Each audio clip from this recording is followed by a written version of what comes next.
Good morning friends. இன்று ஒரு health message என்ற தலைப்பில் தினம் தினம் ஒரு ஹெல்த் மெசேஜை நம்ம போட்டுக்கொண்டு வருகிறோம்.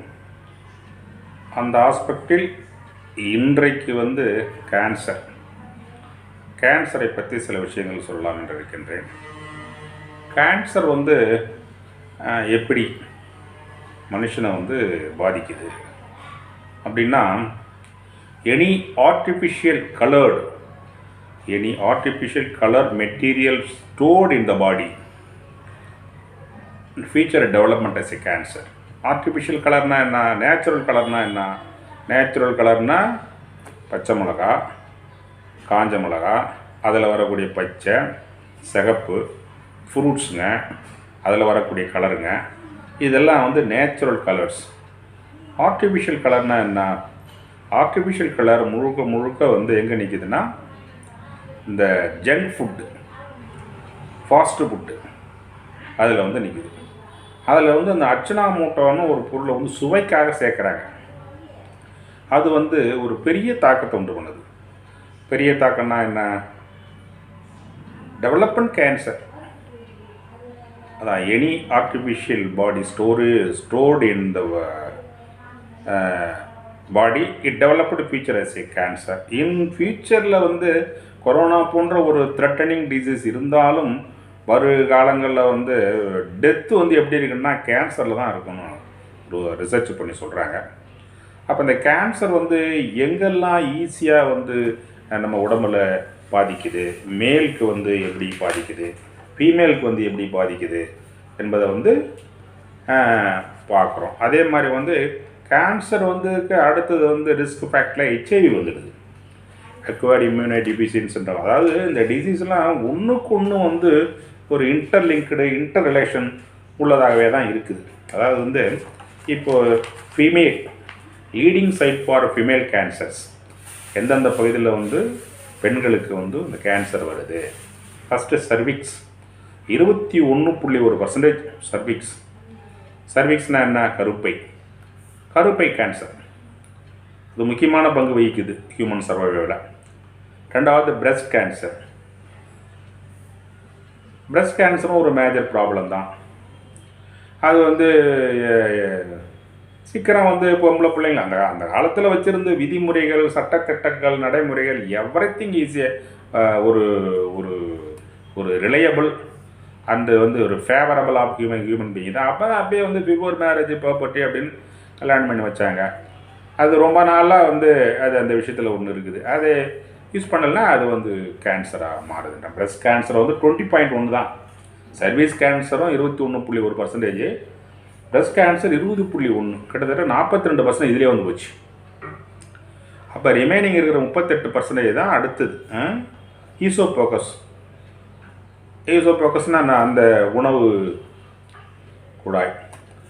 கேன்சருக்கு ஒரு முக்கியமான விஷயம் என்ன சொல்கிறாங்க, அடிப்படை காரணம் என்ன சொல்கிறாங்கன்னா, நம்ம உடம்பு உறுப்பில் எந்த பகுதியை அதிகமாக யூட்டிலைஸ் பண்ணுறோமோ, யூஸ் பண்ணுறோமோ அந்த பகுதி கான்ஸ்டன்ட்டு ப்ரெஷர், கான்ஸ்டன்ட் அபரேஷன்ஸ் வரும்போது அது கேன்சராக மாறி போகுது அப்படின்றாங்க.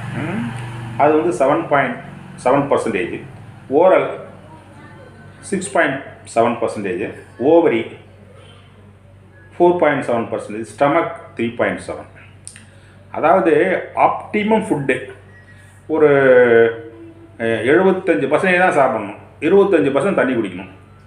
நல்லா நீ வயிறார சாப்பிட்டுட்டீங்கன்னா இன்னும் ஒருத்தன் சாப்பாட்டை 25% நீ சாப்பிட்டுட்டுன்னு அர்த்தம். அப்போ 75% தான் சாப்பிடணும், தண்ணி குடிக்கணும். பசி எடுத்த பிறகு தான் சாப்பிடணும், பசித்தப்புன்னு புசி. அப்போ தான் அந்த என்சைம்லாம் கரெக்டாக சுரந்து அந்த நீங்கள் சாப்பிடக்கூடிய உணவை ஜீரணம் பண்ணணும். அதே மாதிரி நீங்கள் சாப்பிடும்போது இது eating is one kind of ஆர்ட்ரும்பாங்க. அது என்ன? சாப்பிட்றது ஒரு கலைன்னா, இப்போது செல்லு பூனை வச்சுக்கிறானுவோ, அப்புறம் புஸ்தகத்தை வச்சுக்கிறாங்க. அதை வச்சுக்கிட்டே அதை 1 மணி நேரம் 1.5 மணி நேரம் சாப்பிட்றது. அது சாப்பாடு கிடையாது. சாப்பாட்டுக்கு ஒரு மரியாதை கொடுக்கணும். அந்த காலத்தெல்லாம் மணப்பளவுலாம் போட்டு சாப்பிடுவாங்க. உட்காந்து சாப்பிடணும். சப்ளா ஆயில் போட்டு சாப்பிட்றதுன்றது அது எல்லாருடைய உறுப்புகளும் ஆக்டிவேஷனாக இருக்கும். உட்காந்து வாழை இலை போட்டு சாப்பிடணும். அது ஒரு ஒரு வகையான ஒரு சில. அதே மாதிரி வந்து நீங்கள் சாப்பிடக்கூடிய பொருட்கள் வந்து மென்று சாப்பிடணும். இந்த தட்டு ஒரு ஒரு கவாலம் ஒரு வாய் சாப்பிட்றீங்கன்னா இட் ஷுட் பி டிசால்வ்டு இன் தி சலைவாவில் வந்து அது கரையணும். அந்த நொதியோடு கரைஞ்சி வயிற்றுக்கு போனால் தான் அது சீக்கிரம் செரிக்கும். லபக்குன்னு அள்ளி போட்டுகிட்டே செரிக்காது. இப்போ வயிற்று வழிதான்.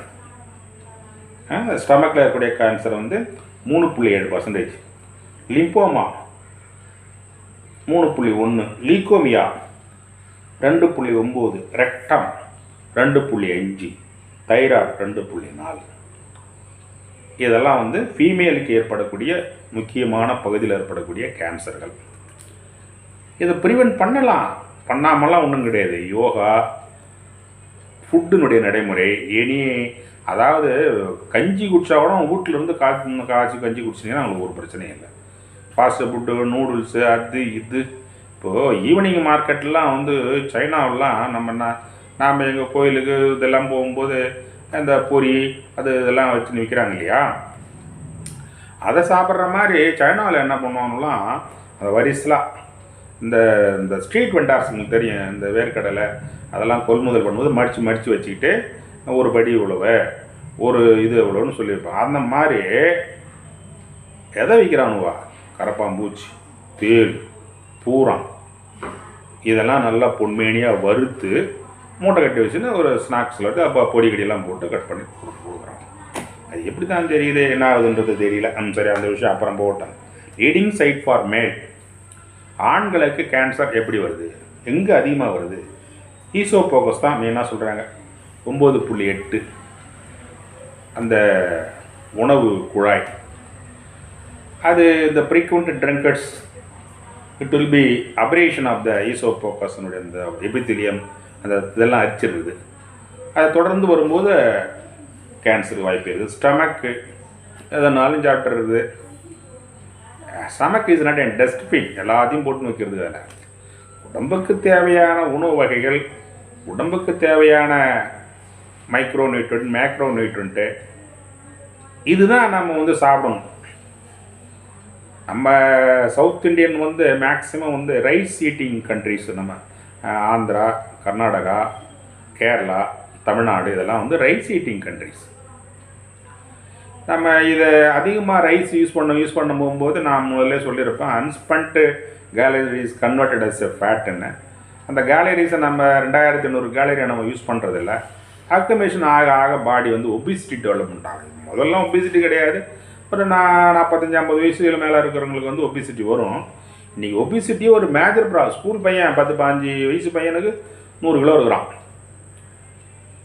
நிறைய ஃபாஸ்ட் ஃபுட்டால் வரக்கூடிய பிரச்சனைகள் தான் இது. ரெண்டாவது லங்ஸ் 6.9, நுரையீரல், லிம்போமா 6.2, ஹைப்போரன்ஸ் 5.5, oral 5.2, leukemia 5.4, larynx 3.5, prostate 3.8, rectum 3. அப்போ இதெல்லாம் these are the part of very very identified and ideal part of the human bodies. இந்த பகுதியில் தான் கேன்சர்னு வந்துச்சுன்னா இந்த பகுதியில் தான் வரும். நம்ம தமிழ்நாட்டை பொறுத்தளவுக்கு அடையாரில் கேன்சர் இன்ஸ்டிடியூட் இருக்குது. மேக்ஸிமம் வந்து கேன்சரை வந்து க்யூர் பண்ண முடியாது. ஆனால் ஹீமோதெரப்பி அது எதுன்னு வச்சு ஓரளவுக்கு வந்து லைஃப்பை சேவ் பண்ணலாம், டூரபிலிட்டியை கொண்டு போகலாம். ஆனால் மனுஷனுக்கு நோய் இல்லாத உடம்புன்றது தான் வந்து கடவுள் விட்ட வேணும். காசு, பணம், சொத்து, சுகம் இது எல்லாத்த விட படுத்தா தூங்கணும், எழுந்தால் அவன் வேலையை பார்க்கணும். பிள்ளைங்களுக்கு வந்து சொத்து சேர்த்து வச்சு போகிறதுல அர்த்தமே கிடையாது. பிள்ளைங்களுக்கு படிப்பு தான் சேர்த்து வைக்கணும். நடைமுறை வாழ்க்கை நீங்கள் ஒரு 63-65 வருஷங்கள் வாழ்ந்தாலும் நீங்கள் வந்து ஒரு பிரச்சனை இல்லாமல் வாழணும். வியாதியோடு வாழறதுன்றது ஒரு வாழ்க்கை என்பது வாழ்க்கையே கிடையாது. If the cancer prevention fails, detecting cancer as early as possible is important. For many primary sites of cancer, early detection is a reasonable goal and will result in less intense treatment and improved treatment is the results. Early detection, அது எல்லாத்தையுமே சொல்லலாம். இப்போது சளி பிடிக்குதுறான்னா அந்த acute ஸ்டேஜ்லேயே அதில் மாத்திரை மருந்தில் use பண்ணால் அதை வந்து எராடிகேட் பண்ணலாம். இதுவே வந்து கொஞ்சம் கண்டாமினேட் ஆகி சளி ரொம்ப டென்சிட்டி ஆச்சுன்னா அது ஒரு வாரம் 10 நாள் இருக்க தான் செய்யும். அந்த மாதிரி early detection of the cancer வந்து ரொம்ப இம்பார்ட்டன்ட் ஒன். இது வந்து ரிசல்ட்டும் ரொம்ப கிளியராக இருக்குதுன்றாங்க.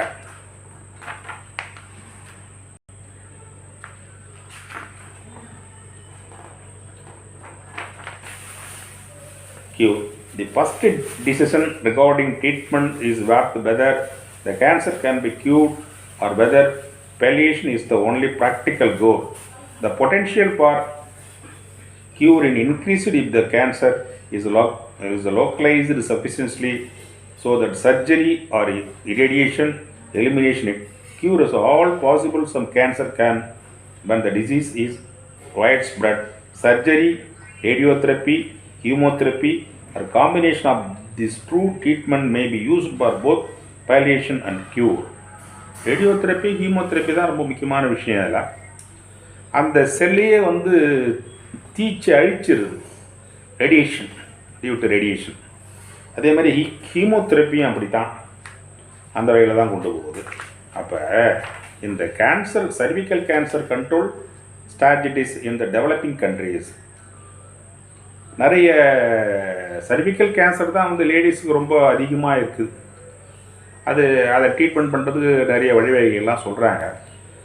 சொன்னாலும் இப்போ நாம் தனி மனித வாழ்க்கை வரலாறில் வந்து you have to adapted and adequate facilities and your survival normal வேனா if there is no cancer not only for that, in all disease you are going optimum life, optimum அப்படின்னு போனீங்கன்னா அதில் வந்து மேக்ஸிமம் நோய் இல்லாத வாழ்க்கையை வாழ்ந்துட்டு போயிடலாம்.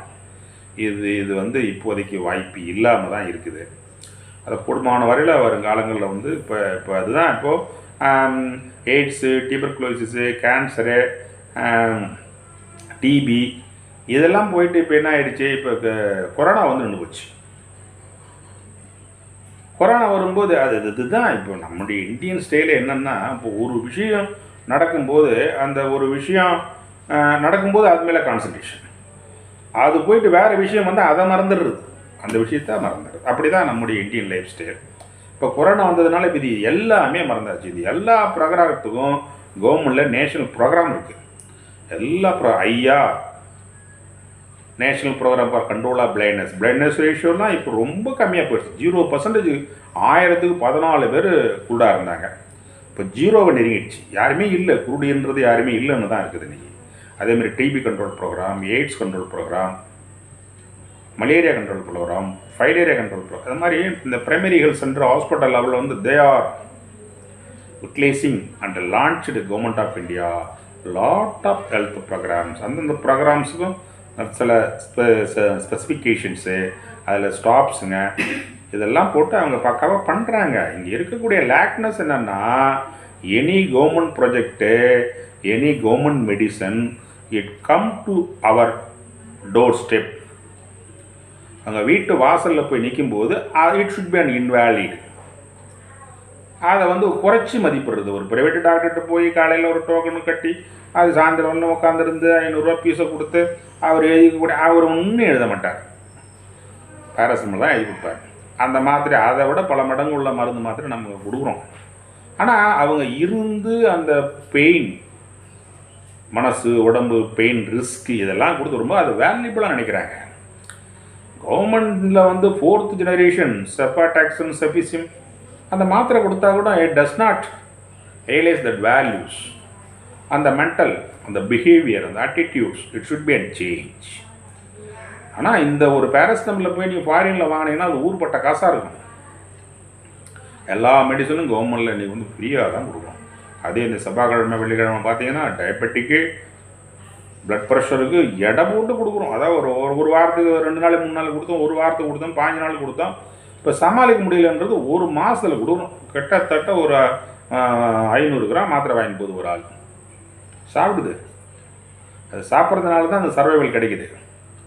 இல்லைனா கிட்னி ஃபெயிலியரு, உள்ள வைட்டல் ஆர்கான்ஸ்லாம் ஃபெயிலியர் ஆகி கிளம்பிடுறாங்க.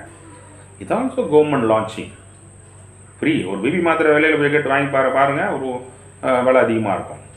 ஒரு 10-12 மாத்திரையே விலை அதிகமாக இருக்கும். அதெல்லாம் கவர்மெண்டில் ஃப்ரீயாக கொடுக்குறாங்க. அது என்னன்னா, you have to change your behaviour, ஒரு ஆட்டிடியூட்ஸ்.